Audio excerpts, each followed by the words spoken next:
చంద్రగిరిలో పరిస్థితిని పోలీసులు చక్కదిద్దుతున్నారు. మెల్లిమెల్లిగా పరిస్థితి అదుపులోకి వస్తుందని అధికారులు చెప్తున్నటువంటి పరిస్థితి. మరోవైపు టీడీపీ అభ్యర్థి పులవర్తి నాని కేసులో పోలీసులు పురోగతి సాధించారు. ఈ ఘటనలో ప్రధాన నిందితులు జెడ్పీటీసీ భర్త బాను, సర్పంచ్ గణపతి రెడ్డిలతో పాటు మరికొందరిని పోలీసులు అరెస్ట్ చేశారు. ఇవాళ నిందితులను మీడియా ముందు హాజరుపరిచే అవకాశం ఉన్నట్టు తెలుస్తోంది. మరోవైపు ఇరు పార్టీల అభ్యర్థులను కూడా పోలీసులు ఇంకా గృహ నిర్బంధంలోనే ఉంచారు.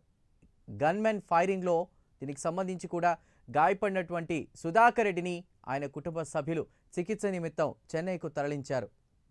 గాయపడిన సుధాకర్ రెడ్డిని రామచంద్రాపురం మండలం సి రామాపురానికి చెందిన వ్యక్తిగా పోలీసులు గుర్తించారు.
చంద్రగిరిలో పరిస్థితిని పోలీసులు చక్కదిద్దుతున్నారు. మెల్లిమెల్లిగా పరిస్థితి అదుపులోకి వస్తుందని ఇప్పటికే అధికారులు చెప్తున్నారు. మరోవైపు టీడీపీ అభ్యర్థి పులవర్తి నాని కేసులో పోలీసులు పురోగతి సాధించారు.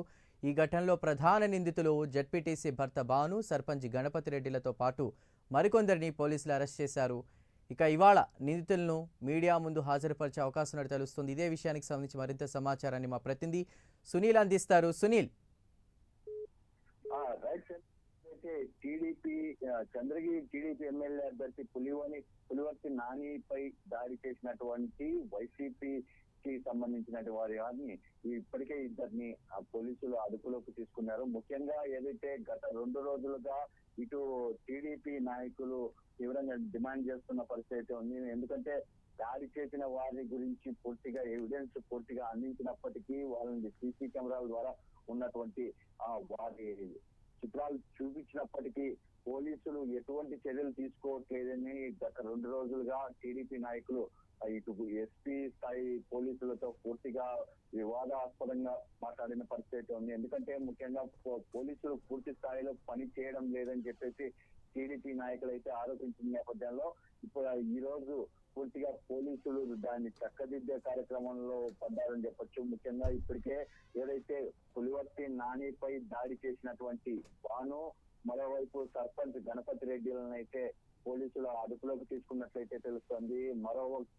మరోవైపు ఇటు ఎందుకంటే నిన్న రాత్రి జరిగినటువంటి గొడవ కారణంగా 2 పార్టీలకు సంబంధించిన వాళ్ళు అక్కడే అంటే ఇంటి వద్దే ఉండాలని చెప్పేసి వాళ్ళైతే పూర్తిగా ఆదేశాలు చేశారు. ముఖ్యంగా ఎందుకంటే చెవిరెడ్డి కుటుంబం తరచూ ఆ ప్రాంతానికి చేరుకుంటోంది. ఎందుకంటే చెవిరెడ్డి భాస్కర్ రెడ్డి కావచ్చు, చెవిరెడ్డి మోహిత్ రెడ్డి ఏదైతే స్ట్రాంగ్ రూమ్ దగ్గరికి వెళ్లేందుకు ప్రయత్నిస్తున్నారని చెప్పేసి టీడీపీ నాయకులు ఆరోపించిన నేపథ్యంలో 2 పార్టీలకు సంబంధించిన నాయకులని కూడా ఇంటి వద్దే ఉంచిన పరిస్థితి ఉంది. మరోవైపు గన్మెన్ అయితే మొన్న జరిగిన ఘటనకి సంబంధించి ఏదైతే ఆ దాడిలో సుమారుగా 3 గాయపడినప్పటికీ ముఖ్యంగా గన్మెన్ అయితే కాల్పులు జరిపిన నేపథ్యంలో ఆ కాల్పులలో గాయపడ్డ సుధాకర్ రెడ్డి అనే వ్యక్తి మాత్రం ఏదైతే చెన్నైలో చికిత్స పొందుతున్నట్లయితే తెలుస్తోంది. ఎందుకంటే మనము విజువల్ లో చూడొచ్చు, అక్కడ ఆయన ఫైరింగ్ చేసినప్పుడు అతనికి పూర్తిగా కాలికి